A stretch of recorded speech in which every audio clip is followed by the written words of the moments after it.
Hey guys, welcome back to the channel. Matt with Greenbar Trading, back with another weekly watch list video for you guys. I'm going to go over everything that you need to know for the week ahead in the stock market. Up on the screen there are your earnings for the week. The most important one here is Nvidia after the close on Wednesday. This is the big one. This stock is running the market right now. So keep in mind, now, before you trade Nvidia, you need to realize if you're trading options, you need to get a big move in whatever favor that you have taken that. Because if you don't, the IV crush on those contracts will kill you.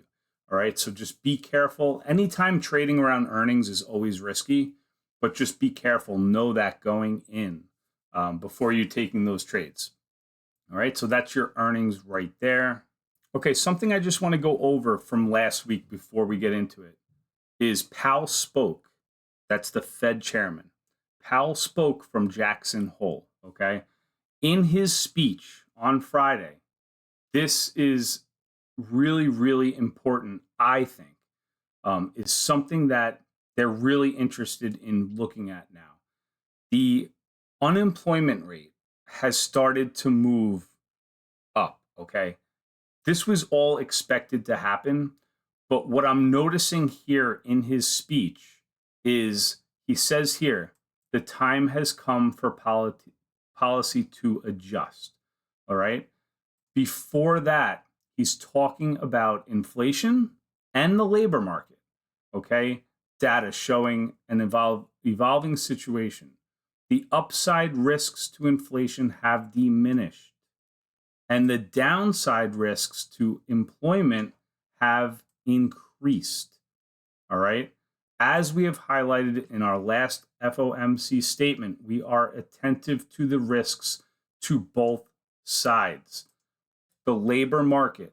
So now those jobs numbers that we see every month are going to become even more important. Now, why is he saying the time has come for policy to adjust?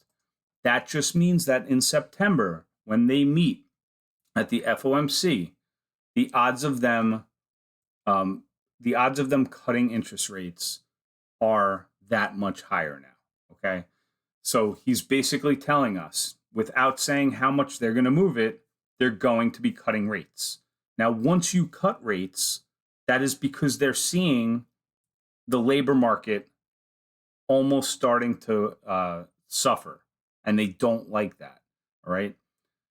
Historically, when they have started to cut rates, it hasn't been great for the market because that's usually saying they're cutting rates because something is not right. Something's out of balance, all right? And that could be the start of the jobs market, all right? The unemployment rate going up, people losing jobs. Not great for the economy. So just keep that all in mind. So that's what we saw on Friday, all right? Going into this week on the economic calendar, something that you always should be looking at, especially if you're trading, whether you're trading, investing, whatever, this is super important to look at.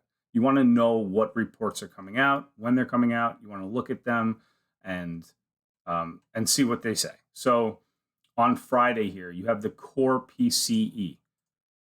This is the Fed's favorite inflation gauge.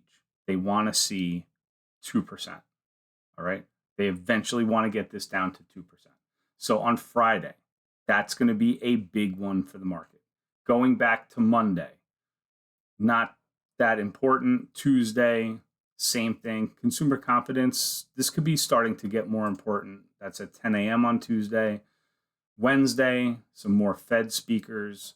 Thursday, some job numbers, okay? This is the initial jobless claims. This can start to get more important now after hearing what Powell said.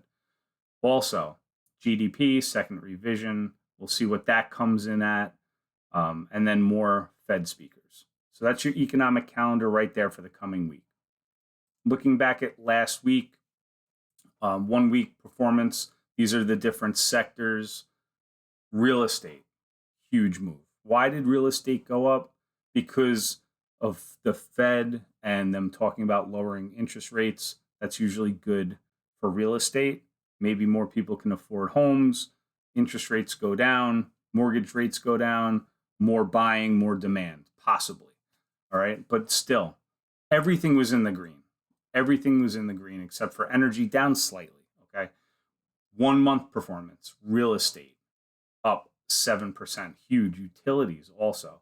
Technology, basically everything has been doing really well since the market has pulled back. Things have gone back up. Okay. So that's your sectors and their relative performance to each other. Looking at our compass, right? That's the SPY. I call this our compass, where we might be going. I look back at previous, just because something happens previously in a year doesn't mean that it has to continue to happen, but I like to look at those patterns and see if they do repeat themselves. They don't have to. But before I go into a pattern that I'm starting to see here, up on the screen, this cream color is the 50-day moving average. The blue is the 20-day exponential moving average. And then you have the 200-day SMA down here. These are the most important indicators as far as the moving averages go that I think. I also look at volume, and the RSI is also super key to my direction, my overall bias in the market. When something is, and I'll just show you guys here, down here is oversold, up here is overbought. When something is oversold, right, lots of selling has happened, it hits oversold levels, then you can see the move back up, happened back here in April, got that move back up to that overbought, then it pulls back, then comes up, oversold, pulls back here, what we saw in early August, very oversold levels, and then saw the bounce again. Now, if we dial in, this is the pattern I was talking about. If we take a look back in April, I want you to watch in this box here, watch the 20 moving average and the 50. All right, so all year long, the 20 is way over that 50. Once it crosses under, that was the pullback. And then once the 20 then crosses back over the 50, you can see another leg higher here. Okay, you got your pullback, the RSIs were oversold to overbought, right? And I'm just talking here about this section here and what those moving averages did, because it's very similar to what we're seeing here this past couple of months. All right, so take a look here. It's in the beginning stages. You have the moving average comes under, right? That's when you see the bottom. That's when you see the oversold, comes back up. Once it crosses back over, now you're coming back up out of it to eventually get to that overbought territory. All right. Doesn't mean that patterns have to repeat. I just like to show you guys that it is possible for that to happen. Now, what we're coming to here, and I'm going to put the volume profile on, is we are coming to basically maybe new highs coming this week. It's possible. There's no volume that has happened over this 565 level. There's nothing up here that is going to be, selling off the market orders. There's nothing here. It's just clear blue skies down here. And you can see with this bounce, right? So I'm just going to mark this out right here. We were bouncing off this 510 area. Well, you had a lot of volume here, right? A lot of volume could be support coming back against it. And that's what we saw. And then the market came back up. Now you're flirting with that breakout, that blue sky breakout on SPY, possibly creating all-time highs. I do think that Wednesday is going to be an important report from NVIDIA, and maybe that's something that blows things out of the water here. Who knows? But that's what we're up against, and that's the SPY. Looking at the QQQ on the volume profile.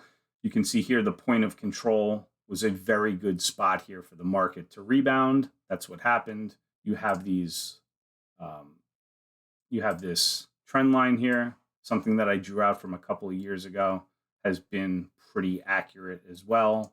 So these are just things to watch. All right, you had the oversold, got that nice bounce. Now the 50 is holding up. The last 2 trading sessions, the 50-day moving average has been support.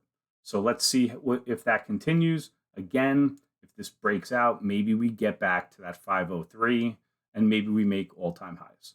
If we don't, then you can pull back. You have a big volume ledge here that could be support with the 200-day moving average. But again, NVIDIA is going to be driving this market. So that is on Wednesday. Keep that in mind. All right, quick video here. Hope you guys enjoyed. Any questions, leave it down below in the comments section. I answer every comment. Hit the thumbs up, and I'll see you on the next one. Take care, guys.